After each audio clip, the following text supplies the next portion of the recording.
अस्सलामु अलैकुम वरहमतुल्लाहि वबरकातुहू।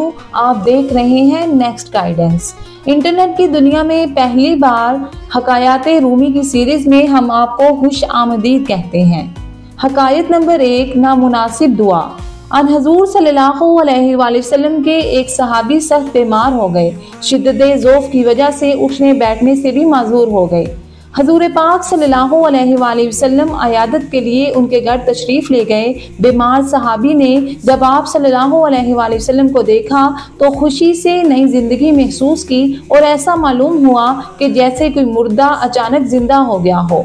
ज़हे नसीब, इस बीमारी ने तो मुझे खुश कर दिया, जिसकी बदौलत मेरे गरीब हाने को शाहिद दो आलम सल्लल्लाहु अलैहि वसल्लम के पाए अक़दस चूमने की सआदत हासिल हुई। इस सहाबी ने कहा, ऐ मेरी बीमारी और बुखार और रंजो गम और दर्द, बेदारी शब तुझे मुबारक हो। बसत तुम्हारे इस वक़्त नबी पाक सल्लल्लाहु अलैहि वसल्लम मेरी अयादत को मेरे पास तशरीफ़ लाए। जब आप सल्लल्लाहु अलैहि वसल्लम उनकी अयादत से फारिग हुए तो आप सल्लल्लाहु अलैहि वसल्लम ने अरशाद फरमाया, तुम्हें कुछ याद है कि तुमने हालत सेहत में कोई नामुनासिब दुआ तो नहीं मांगी? उन्होंने कहा, मुझे कोई याद नहीं आता कि क्या दुआ की थी। थोड़े ही वक्फे के बाद हजूर अकरम सल्लल्लाहु अलैहि वसल्लम की बरकत से उनको वो दुआ याद आ गई। सहाबी ने अर्ज किया कि मैंने अपने अमाल की कोताहियों और खताओं के पेश नज़र ये दुआ की थी कि अल्लाह ताला वो अजाब जो आखिरत में आप मुझे देंगे वो मुझे इस आलम दुनिया में दे दें, ताकि आलम आखिरत के अजाब से फारिग हो जाऊं। ये दुआ मैंने बार बार मांगी, यहाँ तक कि मैं बीमार हो गया और ये नौबत आ गई कि मुझको ऐसी शदीद बीमारी ने घेर लिया कि मेरी जान इस तकलीफ से बेआराम हो गई। हालत सेहत में मेरे जो मामूलात थे, इबादत व ज़िक्र इलाही और वज़ाइफ करने से आजिज़ और मजबूर हो गया। बुरे भले अपने बेगाने सब फरामोश हो गए। अब अगर आप सल्लल्लाहु अलैहि वसल्लम का रोए अक़दस ना देखता तो बस मेरा काम तमाम हो चुका होता। आप सल्लल्लाहु अलैहि वसल्लम के लुत्फ़ व करम और गमखारी ने मुझको दोबारा जिंदा कर दिया। इस मज़मूने दुआ को रसूलुल्लाह सल्लल्लाहु अलैहि वसल्लम ने सुनकर नाराज़गी का इजहार फरमाया और मना फरमाया कि आइंदा ऐसी नामुनासिब दुआ मत करना। ये अदाब ज़िंदगी के खिलाफ है कि इंसान अपने मौला से बिला अजाब तलब करे। इंसान तो एक कमज़ोर चिंटी की मानद है, इसमें ये ताकत कहाँ कि आजमाइश का इतना पहाड़ उठा सके। सहाबी ने अर्ज किया, ऐ शाहिद दो आलम सल्लल्लाहु अलैहि वसल्लम, मेरी 1000 बार तौबा कि आइंदा कभी ऐसी बात जुबान पर लाऊं।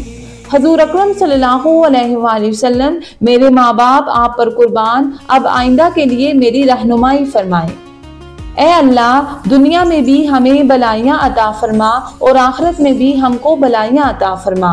खुदा तुम्हारी मुसीबत के कांटों को गुलशन राहत में तब्दील कर दे, आमीन। आप सल्लल्लाहु अलैहि वसल्लम ने उसको ये नसीहत फरमाई। इसका दरसे हयात कुछ यूं है, खुदा की तरफ से अता करदा नेमतों की नाशुक्री करने से अल्लाह ताला और उसका रसूल सल्लल्लाहु अलैहि वसल्लम नाराज होते हैं।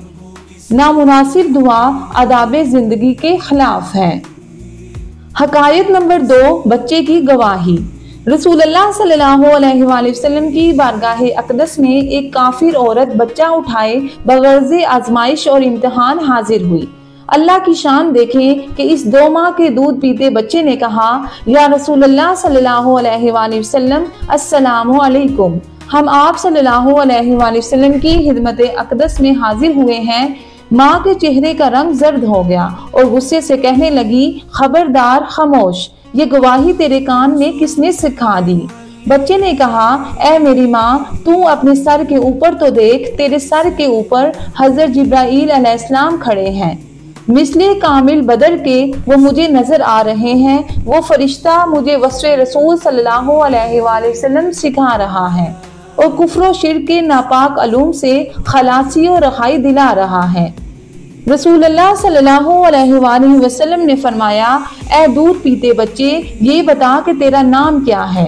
बच्चे ने कहा, मेरा नाम हक ताला के नज़दीक अब्दुल अजीज है, मगर उन मुशरिकों ने मेरा नाम अब्द उज़्ज़ा रखा है। اس پاک ذات کے صدقے جس نے آپ صلی اللہ علیہ وآلہ وسلم کو پیغمبری بخشی، میں اس عزا بت سے پاک اور بیزار اور بری ہوں۔ حضور پاک صلی اللہ علیہ وآلہ وسلم کی نگاہ کے صدقے جنت سے اسی وقت ایسی خوشبو آئی جس نے بچے اور اس کی ماں کے دماغ کو معطر کر دیا۔ جس شخص کا خدا خود نگہبان ہو اس کا تحفظ مرغ و ماہی بھی کرتے ہیں۔ بچے کے ساتھ ماں بھی ایمان و اسلام کی دولت سے مشرف ہو گئی، اس نے اسی وقت کلمہ شہادت پڑھا اور مسلمان ہو گئی۔ اس حقائق کا درس حیات کچھ یوں ہے، نیک لوگوں کی قربت سے ہمیشہ فائدہ ہی ہوتا ہے۔ حقائق نمبر 3، جدائی کا صدمہ۔ ممبر رسول صلی اللہ علیہ وآلہ وسلم بننے سے پہلے حضور صلی اللہ علیہ وآلہ وسلم پر نور خشک کھجور کے تنے سے ٹیک لگا کر خطبہ ارشاد فرمایا کرتے تھے۔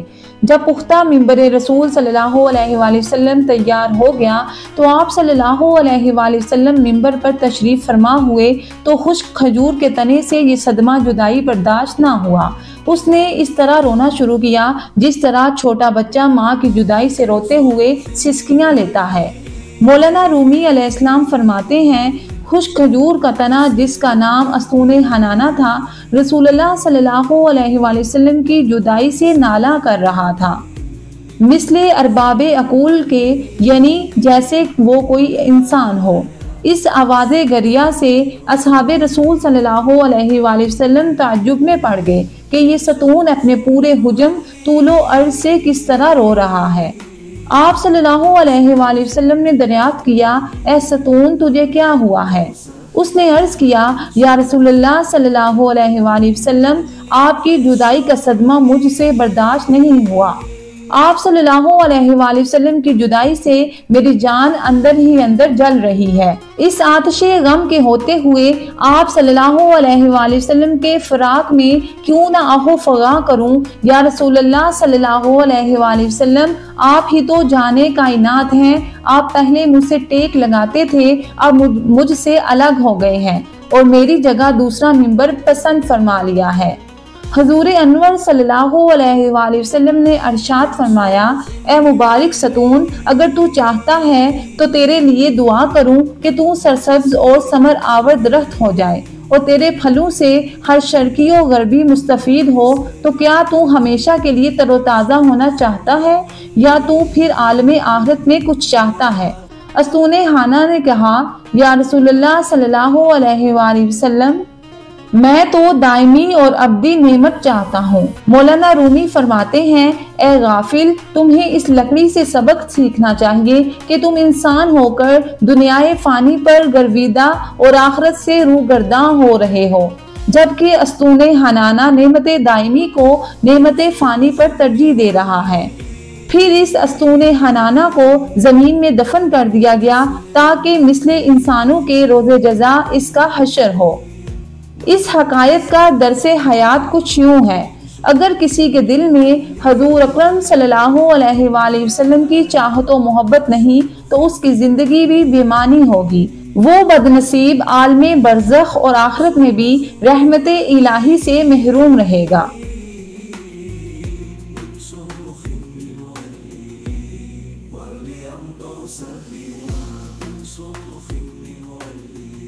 واللي ما يشعرني